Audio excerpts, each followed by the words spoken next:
सबको मेरा नमन, आत्मवंदन, बहुत बहुत नमस्कार। 9 दिन तक हम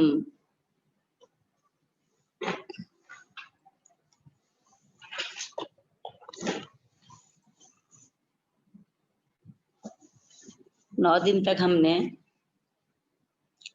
बहुत ध्यान करके ऊर्जा ली, शक्ति ली। ध्यान तो हमने बहुत किया लेकिन सज्जन संगत नहीं किया। तो आज से 5 दिन तक हम थोड़ा सज्जन सत्संग करेंगे। आप लोग का सबका स्वागत है, बहुत बहुत इस सज्जन संगत में अभिनंदन है। और आप बराबर 5 दिन तक आते रहिए। हो सके तो और अपने रिलेटिव है, रिश्तेदार है, जो भी परिवार में कोई को आग्रह है तो जरूर बोलिए और सबको जोड़िए। जितना संगत का अपने लाभ लेंगे उतना आगे बढ़ेंगे। मैं फिर से एक बार सबको नमन करती हूँ। जितने भी सत्संगी बहने भाई लोग आए हैं सबको मेरा बहुत बहुत सत सत नमन। और आज ये 5 दिवस का जो सज्जन संगत है इसकी शुरुआत करते हैं। हम गणेश जी से प्रार्थना करेंगे। गणेश जी ने जैसी मुझे प्रेरणा दी है, बोला है, उनके बारे में एक भजन लिखी हूँ, उसी को आज गणेश जी को फिर से सुना के हम ये 5 दिवसीय सत्र की शुरुआत करते हैं।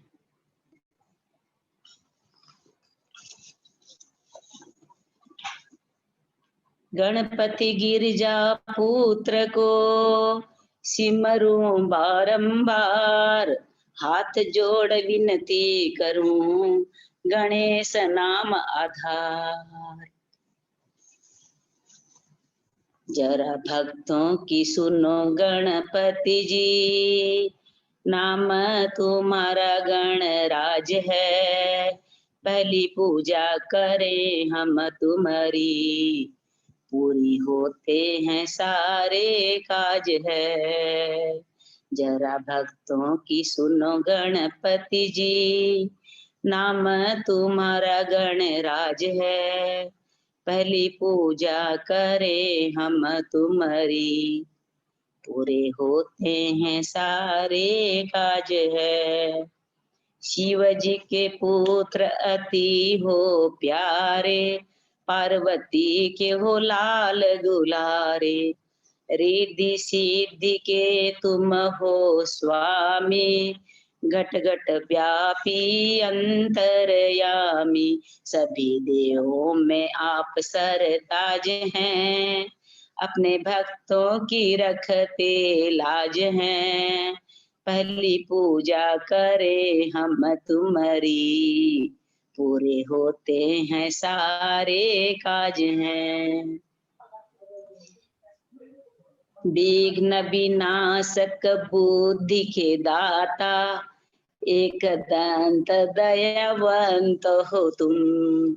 मंगल मूर्ति कामना पूरति, लंबोदर गज बदन हो तुम। जिसके हृदय में आपका राज है, अपने भाग्य पे उसे बड़ा नाज है।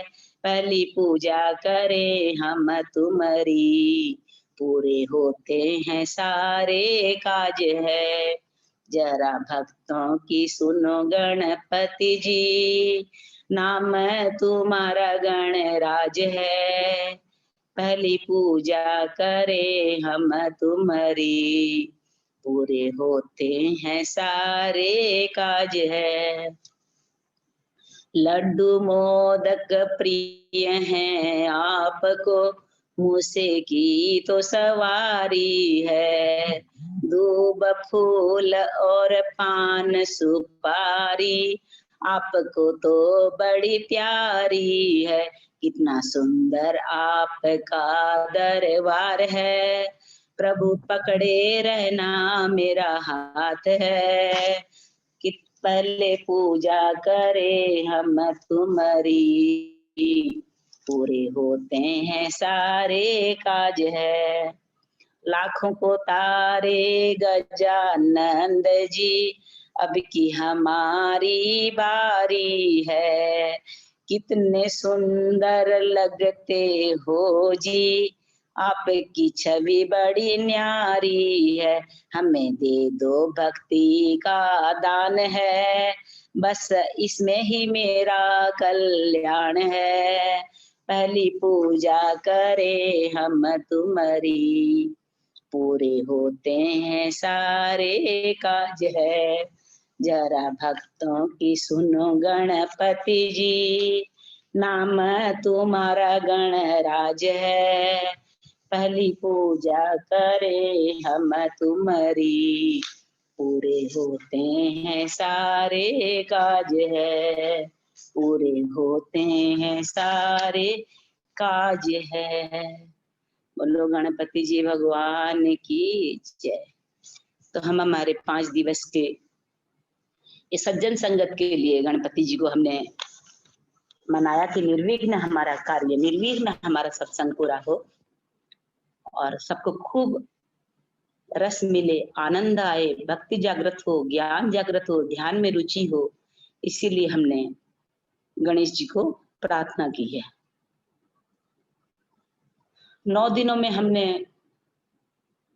बहुत बार जगह जगह बहुत सेशन में ध्यान किया, बहुत ऊर्जा मिली। पृथ्वी ऊर्जा से परिपूर्ण थी, खूब ऊर्जा सबने लिया, खूब लाभ लिया, बहुत आत्मिक लाभ मिला है सबको। तो हमारे आज सज्जन संगत में संघ का प्रभाव कैसे होता है, हम जितने ऊंचे लोगों के साथ में रहेंगे, ऊंचे लोगों का संग करेंगे, उतना ही हमें अच्छे गुण, ऊंचा गुण आते जाएंगे। संग का बहुत प्रभाव होता है। हम सज्जन का संग करेंगे तो हम भी सज्जन बनते जाएंगे। हमारा संग अगर सही नहीं है तो हम सही रास्ते में नहीं जा पाएंगे। उसीलिए हरदम अपने से ऊंचों का संग करना चाहिए, जो कि कुछ हमारे जीवन में आ सके। एक बार एक राजा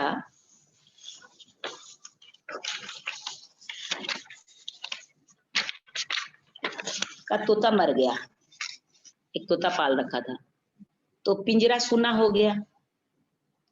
तो राजा ने मंत्री को कहा, भाई इसमें पालने के लिए एक तोता लेके आओ। तो तोता तो हरदम ऐसे मिलता नहीं। अब राजा पीछे पड़ गया तो मंत्री को जाना ही पड़ा। तो मंत्री जाते जाते रास्ते में एक संत मिले, उसके पास गए और बोले, भगवान राजा साहब एक तोता लाने की जिद कर रहे हैं, आप अपना तोता दे दो तो बड़ी कृपा होगी। संत बोले ठीक है। संत तो कभी कोई चीज देने के लिए पीछे नहीं हटते। बोले ठीक है, ले जाओ। राजा ने सोने के पिंजरे में बड़े स्नेह से उस तोता को सारी सुविधा कर दी, खाने पीने के सब प्रबंध कर दिया। सुबह ब्रह्म मुहूर्त होते ही तोता बोलने लगा, ओम तत्सत, हरिओम तत्सत, राधे राधे, जय श्री कृष्ण, राम राम। उठो राजा, उठो महारानी, मनुष्य तन बड़ा दुर्लभ है, ये सोने के लिए नहीं है, भजन करने के लिए है, उठो उठो। फिर बोलते हैं तोता बोल रहा है, बहुत संत के पास था ना, बहुत सारे गीता के श्लोक, रामायण के श्लोक, भागवत के श्लोक सब सुने हुए थे। तो बोला, चित्रकूट के घाट पर भाई संतन की भीड़, तुलसीदास चंदन घसे, तिलक देत रघुवीर। कभी रामायण बोल रहा है तो कभी गीता बोल रहा है, तो ऐसे चल रहा है एकदम श्लोक दोहे। पूरा राज परिवार बड़े सवेरे उठकर तोते की बात सुना करते थे। और राजा कहते थे, तोता क्या मिल गया, एक संत ही मिल गया हमें। तो बड़े खुश होते थे। फिर कभी हर जीव की एक आयु निश्चित होती है, इतने साल में जीना है, इतने साल बाद में चले जाना है। तो तोते की भी एक आयु निश्चित थी। कुछ साल बाद में वो तोता मर गया। मर गया तो पिंजरा खाली हो गया। राज परिवार, पूरा राष्ट्र, जैसे वो एक संत की तरह मानते थे, सबने 1 हफ्ता तक शोक मनाया, झंडा को भी झुका दिया गया। किसी प्रकार थोड़े दिन बाद में राज परिवार ने शोक संबरण किया और राजकाज में लग गए। फिर राजा साहब बोले, मंत्रीवर पिंजरा सुनना अच्छा नहीं लग रहा है, एक और तोता की व्यवस्था हो जाती तो बहुत अच्छा होता। मंत्री ने सोचा ठीक है, तो इधर उधर देखा, फिर कहीं खोजते खोजते एक कसाई के यहाँ एक तोता पिंजरा में दिखाई दिया। तो मंत्री ने कहा इसे राजा साहब चाह रहे हैं। कसाई को बोला राजा साहब को जरूरत है इस तोते की। अब मंत्री ने कहा राजा साहब चाहते हैं तो हम तो उनके राज्य में रहे हैं और हम नहीं देंगे तो आप जबरदस्ती उठा के ले जाओगे। मंत्री ने कहा नहीं हम तो प्रार्थना करके लेंगे। तो कसाई बोला कि ठीक है ले जाओ। एक बहेलिया जो था शिकारी, एक वृक्ष में से 2 तोता पकड़ा था। एक को तो एक महात्मा जी को दे दिया था और एक दूसरा मैं खरीद लिया था। तो आपको चाहिए तो आप ले जाओ, एक ही बात है, कहीं भी रहना चाहिए। अब कसाई वाला तोता रात को पिंजरे में पहुंच गया। राज परिवार सब बहुत प्रसन्न हुए। सबको लगा कि वही तोता जीवित होकर चला आया है। दोनों की नाक, पंख, आकार देखने की चितवन सारी एक जैसे ही थी पूरी। लेकिन बड़े सवेरे राजा को तोता बुलाया तो वो तो कसाई जैसे अपने नौकरों को बुलाता था, उसी तरह वो बुलाता, उठाता, उठ, गधे का बच्चा कहीं का, उठ, राजा बन के बैठा है, उठ मेरे लिए खाने को ला, अंडा ला के देने तो डंडा पड़ेंगे। और भी कुछ बोला, मेरे को सब शब्द बोलने के लिए अच्छा नहीं लग रहा, मैं नहीं बता रही हूँ, लेकिन कुछ भी सब अपशब्द बोलने लगा। राजा को तो बहुत जोर से गुस्सा आया। उसने क्या किया,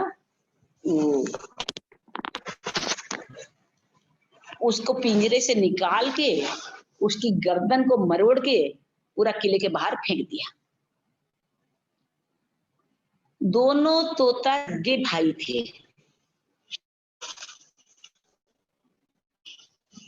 एक की गर्दन मरोड़ दी गई और एक के लिए झंडा झुका दिया गया। सप्ताह में भंडारा किया गया, शोक मनाया गया। आखिर भूल कहाँ हो गई? थे तो दोनों ही सगे भाई, भूल कहाँ हो गई? भूल वहां हो गई, अंतर जो दोनों में था केवल संगति का, सत्संग की कमी थी। तो जहां संगत मिलती है, सत्संग होता है, वहां जीवन में बहुत कद्र बढ़ जाती है, अपने बहुत सद्गुणी हो जाते हैं। और जहां हमको सही संगत नहीं मिलती, अपनों से छोटों के साथ रहते हैं, छोटे विचार वालों के साथ रहते हैं, तो वहां ऐसे गर्दन मरोड़ दी जाती है हमारी। कोई पसंद नहीं करता हमें।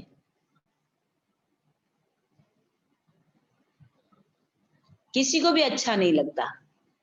एक चोर भी चाहता है कि मेरा बेटा मेरा कहना माने, ईमानदार रहे। तो ऐसा संभव है क्या? ये हम करेंगे एक काम और चाहेंगे दूसरा फल उसका। एक झूठ बोलने वाला आदमी चाहता है कि मेरी पत्नी मेरे से सच बोले। तो सब लोग अच्छी चीज चाहते हैं लेकिन करते अच्छा नहीं है, तो फिर कैसे होगा? अच्छा चाहते हैं तो हमको भी तो अच्छा करना चाहिए ना। केवल चाहने मात्र से नहीं होगा, पहले करना पड़ेगा। हम अच्छे बन जाएंगे तब फिर दूसरों को हम अच्छा बनाने की कोशिश करेंगे।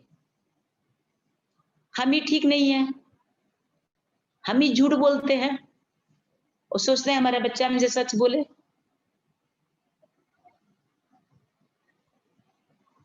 हम ही बड़े हमारे सास ससुर की सेवा नहीं करते हैं और सोचते हैं हमारे बेटा बहू हमारी सेवा पूरी करे।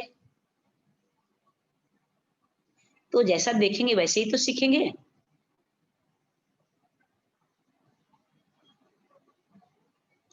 लेकिन हमारी संगत क्या है, हम करते क्या हैं, आशा क्या रखते हैं।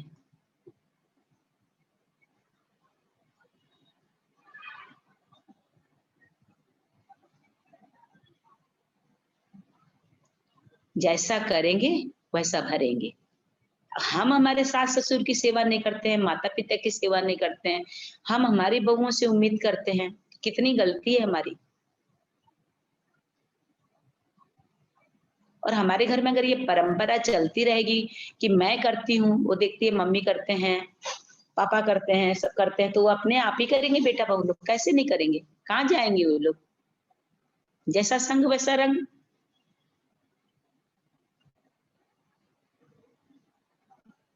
अभी तोता क्या था, साधु का संग था तो वैसा रंग था,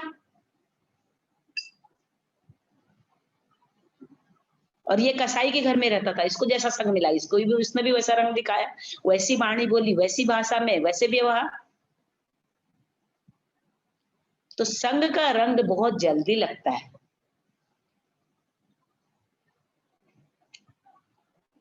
तो हम लोग सदैव हमसे ऊंचा संग करें, सज्जन लोगों के साथ बैठे, सज्जन लोगों के साथ व्यवहार रखें, सत्संग करें।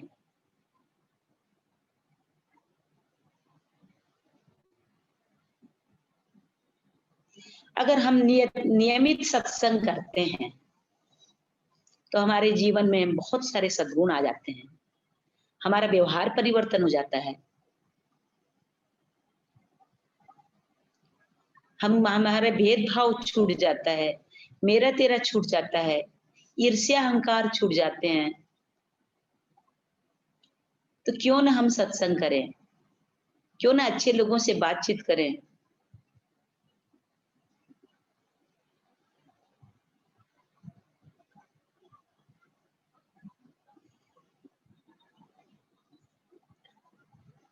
जितना जितना हम सत्य का संग, अपने संग, खुद के संग, अपनी आत्मा के संग करते रहेंगे, उतने ही हम सदाचारी, गुणग्राही, सद्गुणी, ईमानदारी, प्रेम और आनंद वाले से बनते चले जाएंगे। इन सब चीजों को कहीं से खरीदना लाना नहीं पड़ता, ये हमारे अंदर हैं, ऑलरेडी हमारे अंदर हैं। अच्छा संग मिलने से विकसित हो जाते हैं।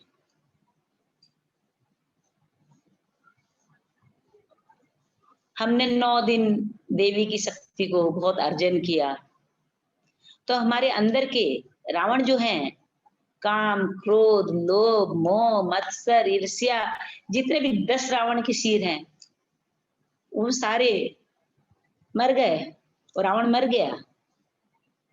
हम विजय प्राप्त कर लिए, इसलिए आज विजयादशमी है।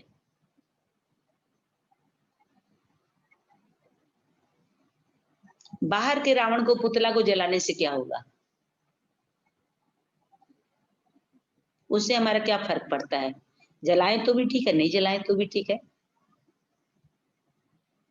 अंदर के रावण को, उसको जलाना है, उसके ऊपर विजय प्राप्त करनी है। तब तो हमारी असली दशहरा तभी होगी, विजयदशमी तभी होगी।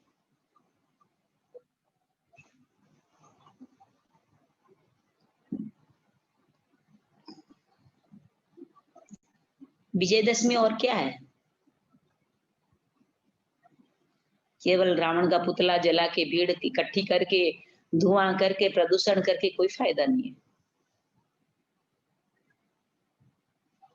और गंदगी बढ़ती है।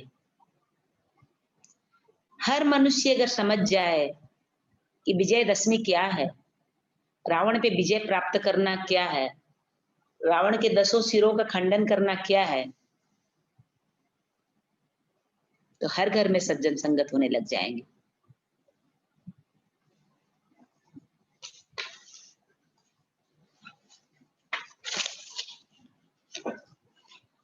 और भगवान ने हमें इतना सुंदर मनुष्य शरीर दिया है,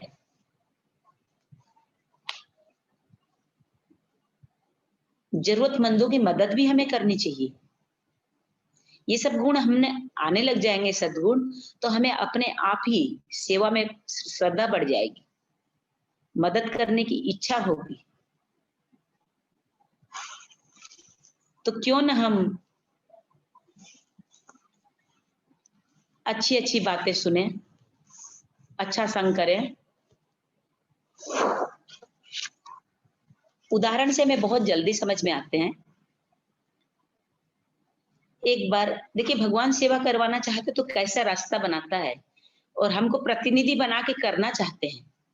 एक बार एक आदमी को एलर्जी हो गई, उनकी फैमिली पूरी कोई पार्टी में गई हुई थी, घर में वो अकेले थे और दवाई लेने जाना था।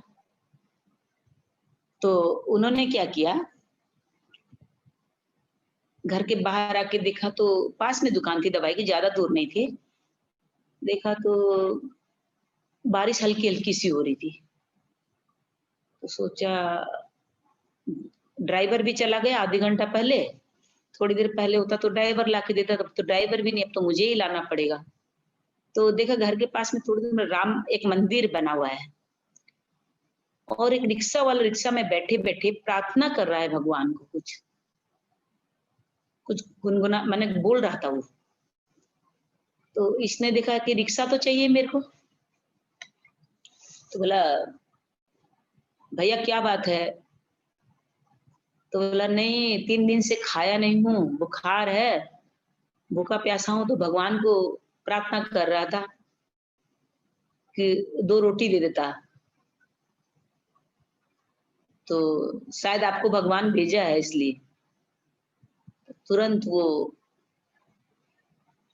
भाई जो रामदास नाम था उनका, वो तुरंत रिक्शे में बैठ गए और गए दवाई की दुकान, और उन्होंने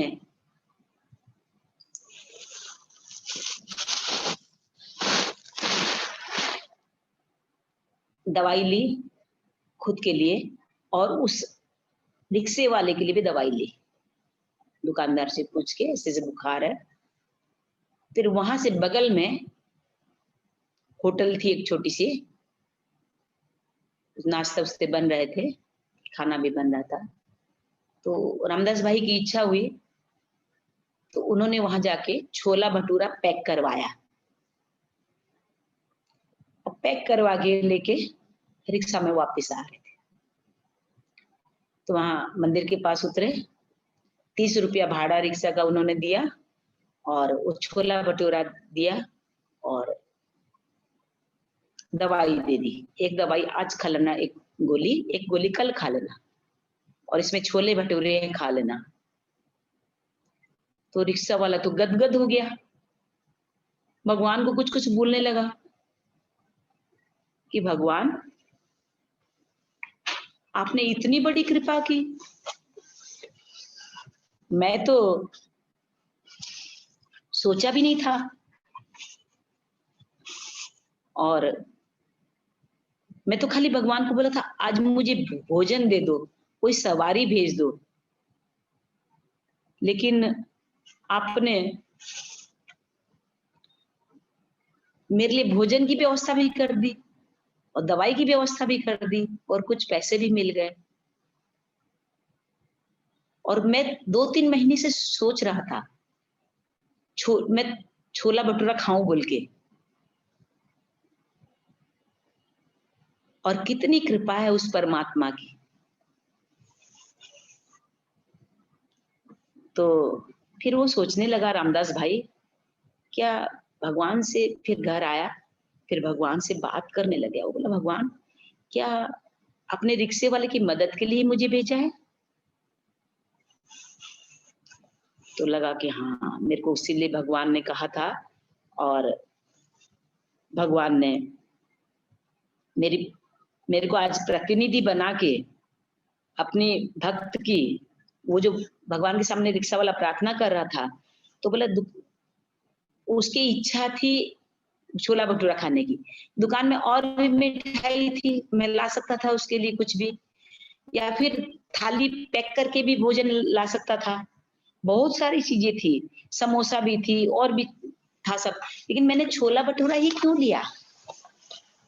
तो क्या सच में भगवान ने मुझे रात को अपने भक्त की मदद के लिए भेजा था? तो हम जब किसकी मदद करने में सही वक्त पर पहुंचते हैं, तो इसका मतलब ये सोचिएगा, जो रिक्शा वाला प्रार्थना कर रहा था, भगवान ने उसकी प्रार्थना सुन ली और हमको प्रतिनिधि बना करके, देवदूत बना करके उसकी मदद के लिए भेज दिया। कितनी अच्छी बात है। अगर हम किसी के काम आ जाते हैं, हमारा धन किसी के काम आ जाता है, तो बहुत अच्छी बात है। और हम कौन है किसको देने वाले, कुछ करने वाले? हम होते कौन है?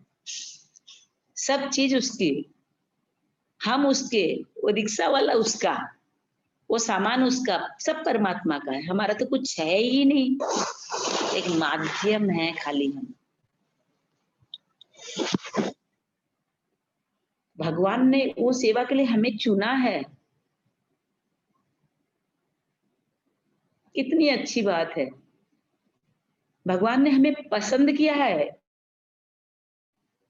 इस लायक हमें सोचा है। तो क्या हम लोग ऐसी छोटी-मोटी सेवा नहीं कर सकते? हम होटल जाते हैं एक बार फैमिली को लेके, 1,500-2,000 रुपया आधे घंटे में फूँक के आ जाते हैं। ऐसे कोई नारायण जिनमें वास करता है, हर जन में, हर मनुष्यों में देखे और ऐसी सेवा करे, तो क्या हम 50-100 रुपया खर्च नहीं कर सकते? केवल अपने लिए ही सोचते रहेंगे ज़िंदगी भर?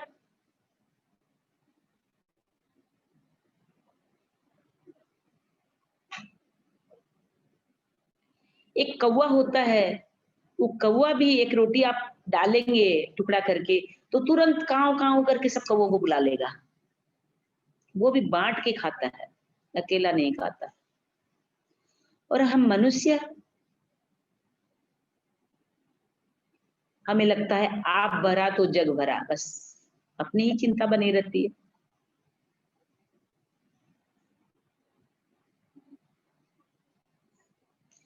तो क्या मनुष्य जीवन में, मनुष्य जन्म लेके हम सीमित होके रहेंगे? हमको असीमित बनना पड़ेगा।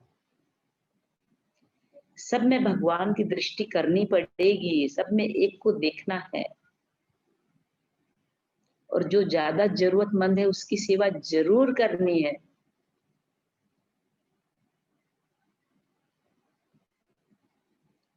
तब तो हम सब ये गुणों पे विजय पा पाएँगे ना।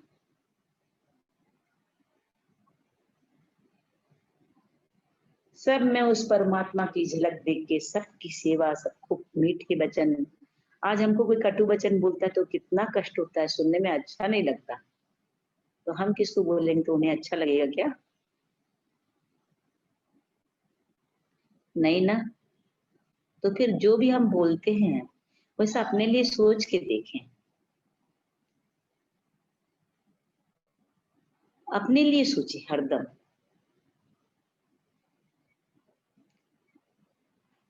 अरे हम खुशी देंगे तो हमें खुशी मिलेगी, हम कष्ट देंगे तो वो कष्ट मिलेगा, जो देंगे वो मिलेगा। As you sow so you reap, जैसा बोओगे वैसा काटोगे। तो फिर क्यों ना हम अच्छा काम करें, क्यों ना हम सेवा करें, क्यों ना हम मीठी वाणी बोलें। भगवान ने हमें इतना सुंदर शरीर दिया है, मानव शरीर, 84 लाख योनियों में भटकने के बाद मिलती है जो शरीर, वो शरीर साधना के लिए भेजे हैं, अच्छे कर्म के लिए भेजे हैं, सद्गुण दे के भेजा है हमें। हम कितने भाग्यवान हैं। उस शरीर को भी हम सम्मान दे के उससे अच्छे कार्य करने हैं।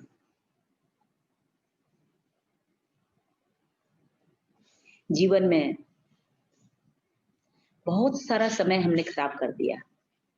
पता नहीं था, कोई बात नहीं है। जब जागे तभी सवेरा।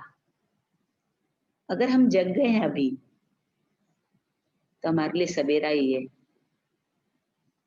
शाम होने तक हम बहुत कुछ कर सकते हैं।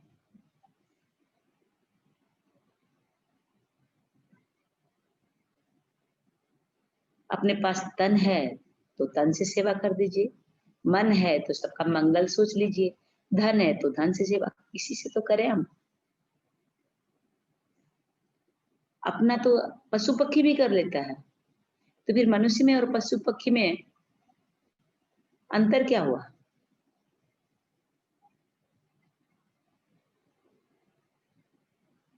क्यों ना हम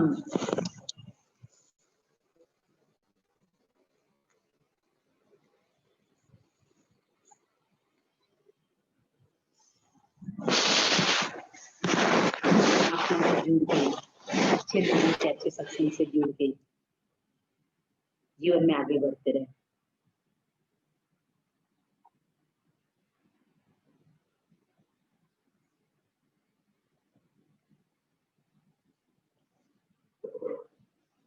हम सबको जीवन में आगे बढ़ने के लिए बहुत कुछ करना है अभी। और केवल रामदास भाई का हम उदाहरण सुने, उन्होंने सेवा कर दी, वो तरीका तो बहुत अच्छा था। और भी अच्छे तरीके हमारे पास हैं, जैसे कि एक दुकानदार था, फल बेचता था। तो फल, एक आदमी ग्राहक आया, तो दुकानदार ने कहा, कैसे दिए भैया? सेब कैसे दिए, केला कैसे दिए? तो केला दर्जन 20 रुपये, सेब 100 रुपया किलो। इतने में ही एक महिला आई, बोले भैया कैसे दिए? तो 5 रुपया केला दर्जन, 25 रुपया किलो सेब। बड़ी खुश हो गई, तुरंत उसने 1 किलो सेब और केला 1 दर्जन ले ली। और वो निकलती निकलती बड़बड़ा रही थी, आज बहुत अच्छा, मेरे बच्चे फल खा लेंगे, मेरे बच्चे फल खा लेंगे। उधर वो जो ग्राहक था, वो पूरा गुस्सा में लाल हो गया। बोला ये क्या तरीका है? मेरे को अभी ऐसे बता रहा था, एकदम लाल होके जब घूरने लगा, देखने लगा दुकानदार को, तो दुकानदार ने धीरे से हाथ से इशारा करके बोला, जब वो महिला फल खरीद रही थी तब की बात है, तो इशारा करके बोला कि भैया थोड़ा शांत रहो, मैं बताता हूँ आपको। फिर वो जाने के बाद में बोले आपने ऐसा क्यों किया? बोले वो विधवा महिला है, उसके 4 बच्चे हैं, और वो एहसान लेना नहीं चाहती। उसको फ्री में अगर मैं फल देता हूँ तो लेती नहीं है। तो मैंने जान के उसे ऐसा किया कि इस बहाने उसके बच्चे फल खा लेंगे, फ्री में मैं दूंगा तो लेगी नहीं। तो इसीलिए मेरे को जान के ऐसा किया, और इस बहाने वो बच्चे भी फल खा लेते हैं और मेरी भी सेवा हो जाती है। और जिस दिन वो आती है मेरे दुकान पे फल लेने, उस दिन मेरी कमाई बहुत ज्यादा होती है। तो ग्राहक को भी ये तरीका बहुत अच्छा लगा। और पहले तो सोच रहा था कि मेरे को ये धोखा दे रहा है बोल के, लेकिन फिर उसकी चतुराई जो है, उसकी सेवा भाव जो है, वो उसे बहुत अच्छी लगी। तो वो बोला कि मेरे को तो भ्रम था कि आप ऐसा गलत कर रहे हो बोल के, लेकिन दुकानदार को समझाया कि नहीं, हफ्ते में एक बार आती है और भगवान गवाह है उसका, बस मेरी बिक्री बढ़ जाती है जिस दिन आती है। तो इसी तरह परमात्मा मुझ पर बहुत मेहरबान हो जाता है। तो फिर वो ग्राहक की आंख में भी आंसू आ गए, और आगे बढ़ के दुकानदार को गले लगा लिया, और बिना किसी शिकायत के जो रेट में वो दुकानदार बोला था, वही रेट में वो फल खरीद के घर खुशी खुशी चला गया। तो इससे हमको शिक्षा मिलती है कि दुकानदार जो है खुशी बांटना चाहता है, तो जरूरी नहीं कि खुशी वही तरीके से बटी जाएगी, उसको दूसरे तरीके से भी अपने बांट सकते हैं, सेवा कर सकते हैं। तरीका बहुत है, जहां चाह वहां राह। जरूरी नहीं कि ऐसे आप डायरेक्ट पैसा ही दो, उससे सेवा हो सकेगी। बहुत सारे रास्ते हैं, किसी को मदद करने का, खुशी बांटने का, ऐसी इच्छा होनी चाहिए। अगर इच्छा होती है तो जरूर सब लोग मदद लेते हैं और अपनी मदद कर सकते हैं। तो ये छोटे-छोटे एग्जाम्पल इसलिए दिए जा रहे हैं कि आपको भी अच्छा लगेगा, आप भी ऐसे कर सकते हैं अपन लोग सब लोग। हमारे जीवन में हम बहुत उन्नति कर सकते हैं छोटी-छोटी बातों को लेके। छोटी-छोटी चीज़ें ही जीवन में बहुत अपने को आगे बढ़ाती है। कई बार हम बहुत बड़े-बड़े प्रवचन सुनते हैं, हमारे दिमाग में नहीं आता। कुछ-कुछ छोटे-छोटे एग्जाम्पल से भी हमको समझ में आ जाती है, हमारे दिल में बात बैठ जाती है। उसीलिए हम ये चर्चा आज कर रहे थे कि अपन को भी अच्छी संगत के साथ रहना है, अच्छा बोलना है, सेवा करनी है, सेवा करने का तरीका खोजना है। बहुत सारे तरीके हैं। किसी के पास कोई सोचे हमारे पास धन नहीं, हम कैसे सेवा करें? तो ज़रूरी नहीं कि धन से ही आप सेवा करोगे।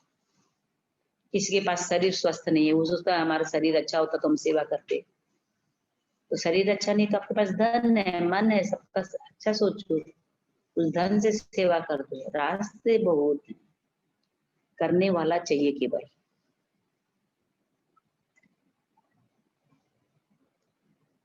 अभी हम लोग जितने-जितने सद्गुण से, ऊँचे लोगों से, संत महात्मा से, ऋषि मुनियों से जुड़ते जाएँगे, वैसे ही हमको महान कार्य करने की प्रेरणा मिलती जाएगी और हम आगे बढ़ते चले जाएँगे।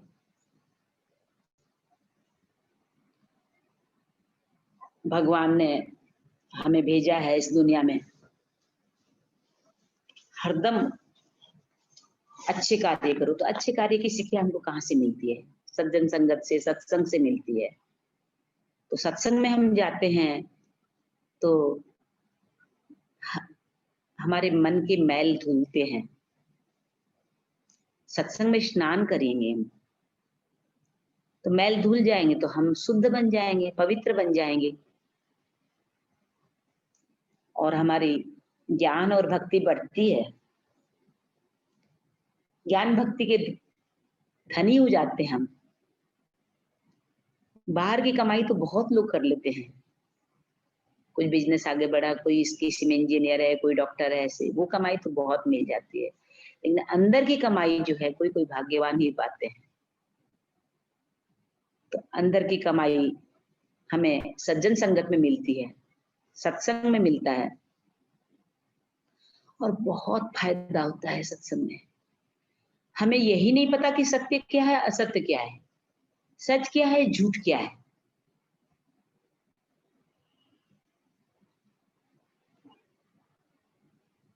तो सत्संग में आने से हमें पता चलता है सत्य और असत्य में फ़र्क क्या है, वो विवेक मिलता है। आत्मा सत्य है, शरीर असत्य है।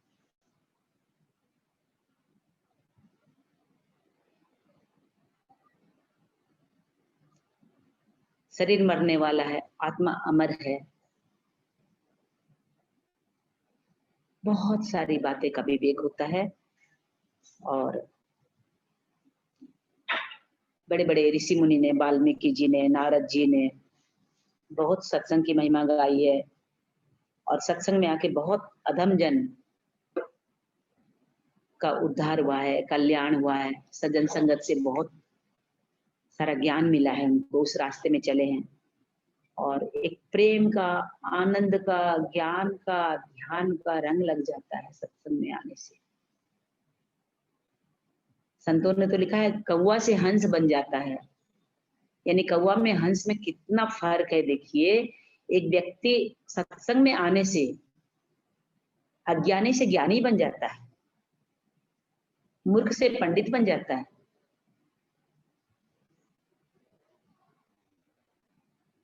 कौवा से हंस बन जाता है, तो कौवा तो गंदगी में लेता है और हंस मोती चुगता है, तो कितना फर्क है दोनों में। तो वैसा बन सकता है। तो हमें सज्जन संगत ज़रूर करनी चाहिए और कोई मनुष्य में पशु बुद्धि भी रहती है, तो वो भी इंसान बन जाता है। उसकी वैसी वृत्ति खत्म होके एक सुंदर से जीवन बिताने वाला एक मर्यादित इंसान बनता है। तो इसको मैं भी थोड़ा लिखी हूँ एक ठो भजन के रूप में सत्संग की महिमा के लिए, उसको आपको गा के बताती हूँ थोड़ा।